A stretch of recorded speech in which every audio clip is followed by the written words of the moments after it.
Check Podcasts.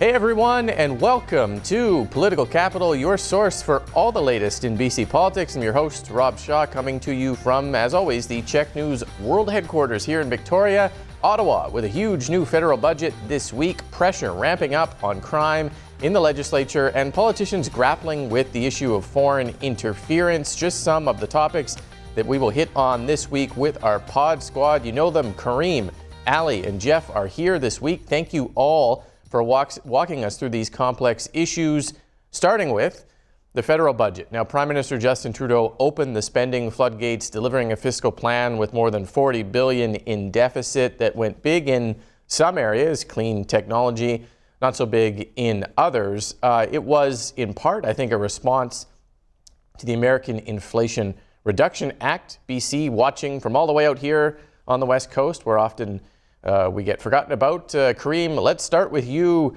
What, if anything, did this budget do for our province versus what, say, the government was looking for and what Ottawa has delivered here? Yeah, Rob, thanks for having me on again. I hate to do this to you because I know you want to talk about this federal budget, but I want to talk about every federal budget going back to 1871. Right. I have this feeling that BC tends to get left out of these big federal announcements. And I have this feeling that this has gone back to the days where BC joined Confederation. One of the things I noticed this week was on your Twitter account, you'd written out an article about some of the things NDP MLAs and NDP ministers thought were missing from the budget. There was no specific mention of the Massey Tunnel or the $10 billion Iona sewage plant, no specific money for housing, and no specific money for some of our major transit infrastructure projects. You know, I remember the first campaign I ever managed in 2000. It was a federal election in Richmond, and the Prime Minister of Canada in the middle of the election comes out and announces a $500,000 announcement for a study on a new Port Mann Bridge. 2 days later, he's on a plane, flies out to Montreal, and announces $150 million for a new bridge. And that narrative, that fact has been repeated over and over and over and over and over again. We know that Alberta is a squeaky wheel and it gets the grease. We know that Quebec is a squeaky wheel and gets the grease. And we know Ontario is voter rich and will always get the grease. But for some reason, federal budgets seem to stop at the Rockies. And that's a concern for me as a British Columbian. And we need to do more as a province to start throwing our weight around and maybe becoming that squeaky wheel. Now, I'm not talking about creating intellectually bankrupt arguments about separatism. I'm talking about crafting intelligent arguments that force the federal government's hands. Investing in transit in British Columbia creates better opportunities across the country than investment in transit anywhere else. The more we can get people out of cars in Vancouver, the more our goods movement sector becomes efficient, and the cheaper the export of Ontario auto parts to Asia become.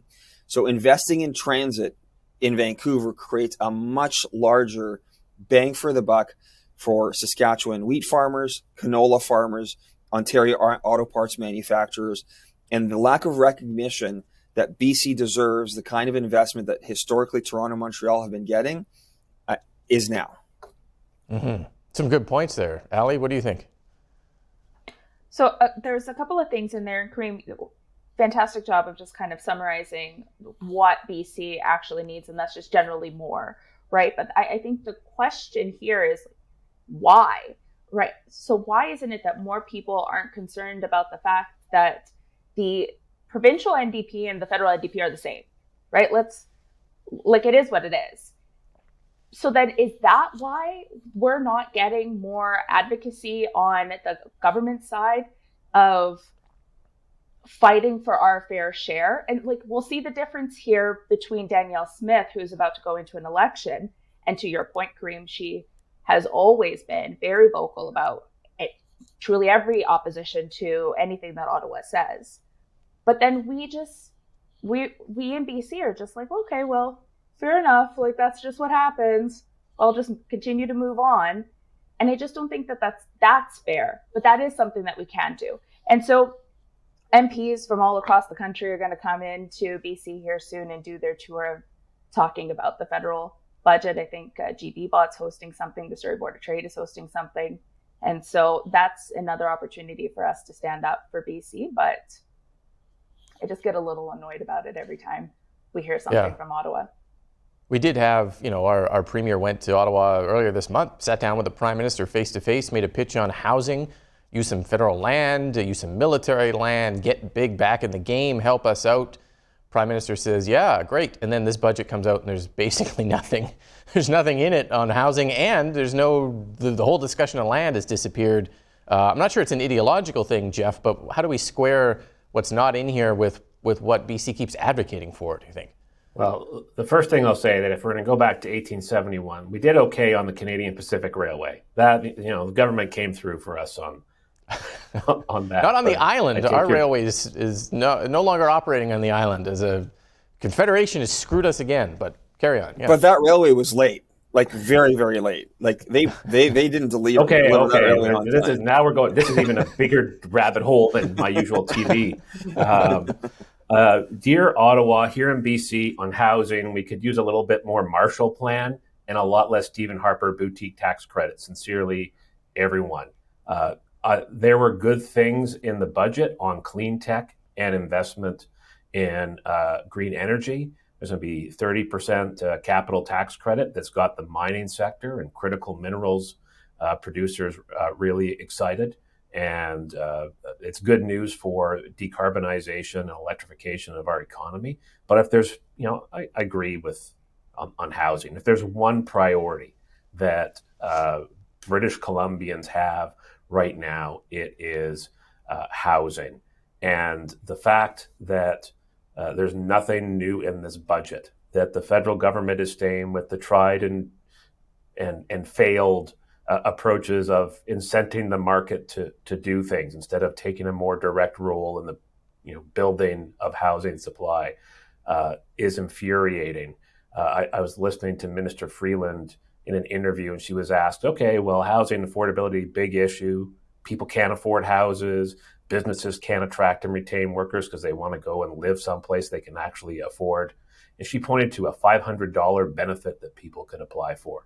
It was, which made me want to throw a stapler across the room. It makes me wonder, about the Liberal members of Parliament in the BC caucus and what sway they have. Because if they had any sway, if they had any influence over the decision making, like they would not have gone into a potential federal election in the next year with nothing new on the issue that people in British Columbia care about the most, and what that means for local governments and provincial government. Ravi Kahlon, as I understand, is going to be coming out with the province's new housing plan in the very near future. Is local government, provincial government going to have to go it alone, and we deserve better from Ottawa. I want to jump in on that last point. Does BC have to go at it alone? And when you look at the history of our province, we've always had to go at it alone. When it came to building our BC hydro infrastructure that we currently enjoy the benefit of, we had to go at it alone. When we look at our ferry transportation system, for a large part of our history, we've had to go at it alone. One of the reasons why Gordon Campbell spent a lot of time advocating and building a bureaucracy around building P3s is because the federal government wasn't a reliable partner in funding our capital projects. He saw the private sector being a much more reliable partner. So we've always had to get innovative as British Columbians to be able to get the things that we need to get done, because for some reason we never seem to be able to get our fair share in investments in the things that matter to British Columbians from Ottawa. And we're an incredibly resourceful bunch. And I don't anticipate that there's going to be a major shift in bureaucrats in Ottawa's thinking towards BC. and we are a resilient people, and we're going to have to continue to be resilient and innovative to make progress on these issues and not count that Ottawa is always going to be there for us. Allie, just close us off on this issue. And I think when Ravi Kahlon, as Jeff has mentioned, introduces his housing plan very soon, it's actually going to sound a lot like Pierre Poilievre's housing plan, who is the only one federally wandering around in BC talking about the housing crisis, talking about incentivizing municipalities and fast-tracking permitting and offering. That seems to open up an opportunity in a weird kind of, provincial New Democrat government and federal conservative leader being on the same page on the housing issue is kind of fascinating to me. Yeah, they couldn't be politically different, but just like healthcare, we've talked about this before, it shouldn't be a partisan issue. So if an idea works, then an idea works. The one thing I'll say about the Pierre announcement in Vancouver on housing, like he did it in a way that was very splashy, right? He did it in front of City Hall, and he was calling out municipal governments.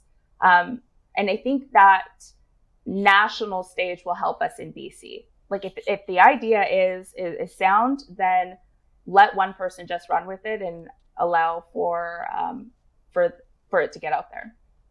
Mm-hmm. Yeah, I don't understand what more BC has. It feels like Ottawa is, like 3 or 4 years behind on housing. They're fiddling with things like foreign buyer issues, which we've already done and didn't really move the dial. And BC's out working on supply. So maybe, by the time the crisis is over, Ottawa will catch up. But anyways, let's move on to the issue of crime. And the NDP government here on the defensive all week at the legislature on crime, as my colleague Les Lane of the Times Colonist put it. It was kind of like question period was just the Liberals reading the police crime blotter into the record every day. We had the horrific fatal stabbing of a man in front of his daughter in broad daylight at the Vancouver downtown Starbucks. A woman sexually assaulted in Nanaimo by a man who chased her and threatened to kill her. 30 people, including children, pepper sprayed in Surrey. There's all sorts of things. In Vancouver, police announcing they'd arrested 217 people with a combined 4,700 previous convictions during a 3-week crackdown on violent retail theft. So, it feels like we're building to more of a political crisis here, the collision of policy and politics and perception on safety. What is happening and how should government be responding? Jeff, let's start with you on that. Sure. Well, there's no denying that fear about crime is up across in British Columbia, and that this fear for many is grounded in real experiences. And you just talked about an awful lot of them, Rob, and it's important to acknowledge those. The question for politicians, my take is how to get people what they are demanding and they deserve, which is feeling safe where they live. And I guess I want to start off with the question, because what I hear from Victoria is the opposition says that this is all the fault of what they call David Eby's catch and release plan. And I'm just wondering if someone can tell me, what is David Eby doing to make it so caught criminals are released to the streets? Because I hear the phrase, what is he doing? Can someone help me out? I want to know. Allie, what do you think? Did Kareem? What specifically is he doing? What specifically is David Eby doing? And I'm not talking about pivoting to, it's a problem and they need to deal with the problem. What is the government doing that is making it so caught criminals are released to the streets? Yeah, I'm happy to jump in on that. For decades, the statistics on repeat offenders causing the vast majority of crimes have been obvious and have been very clear. I'm not sure it's fair to lay that at the foot of the Premier. Yes, he's the boss now and he's in charge, and there are some things that he can do to limit the number of repeat offenders being released. But my feeling is like what? Well, my feeling is a lot of this is federal legislation. I don't know that there's a ton of it that's provincial. Now, a couple things that he could do immediately to start making progress on this issue is we have tremendous backlog on our criminal justice system. We probably need to invest in building more courts, swearing in more judges, and making sure that people aren't waiting years and years and years for their trials. Part of this problem, though, in my view, isn't just about our court system being backed up. I believe part of the problem is too many people that need healthcare are ending up in handcuffs, and that's also backing up our system. And again, that's not fair to lay all at the Premier's feet. My view of this is this. There are short-term and then there are long-term solutions to resolving the public safety crisis. So in the short term, we can hire more police. In the short term, we can advocate to the federal governments for bail reform. In the short term, we can increase funding for our criminal justice system to make it more efficient. But by the time a police officer shows up at a crime scene, that means that everything upstream in our system has failed. Parents have failed, schools have failed, systemic issues have failed. We need to be making more upstream investments in the things that end up becoming the determinants of what turn people into criminals. And that is really where the focus has been.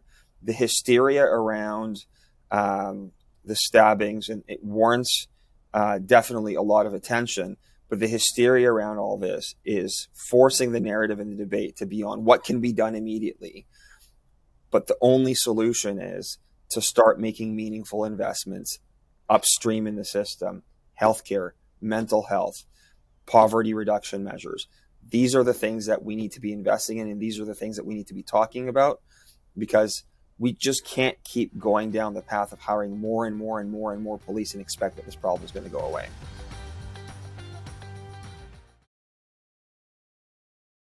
The problem, though, I think, and Allie, let me throw this to you. The problem, though, is that David Eby set the bar on visible progress on this. It's one of his core pillars. He put it in his leadership campaign. He said it in his action plan. You will feel safer on the streets.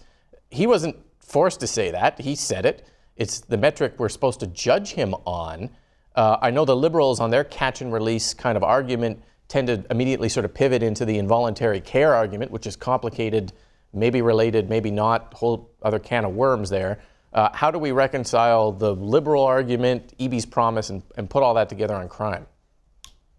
Yeah, the Premier certainly did make this one of his issues. But I think the conversation here between Jeff and Kareem lays out the issue that he's kind of stuck and in the handcuffs of the federal government here, right? He's just waiting on the federal government to do what they need to do in order for us to create some policy changes here in BC. So the one thing that I actually think needs to happen is more awareness on this publicly. We're seeing protests, we're seeing people gather, we're seeing people a little bit more involved in this conversation than ever before. We saw this in Nanaimo after the sexual assault that happened this week, where people were vocally protesting outside in the community. What I actually think needs to happen here is that, and this is going to sound, this is not a political issue is what I'm trying to say, just like everything else. I truly believe that sometimes, but I guess what I'm trying to say here is David Eby is doing everything that he possibly can. So why not create a communications campaign? Because ultimately people aren't feeling safe. So that's the issue here, is that we have a solution. It is on the way, but no one knows about it. That's my point. So let's start getting it out there a little bit more. Yeah. Can I jump in here? Because so it is political.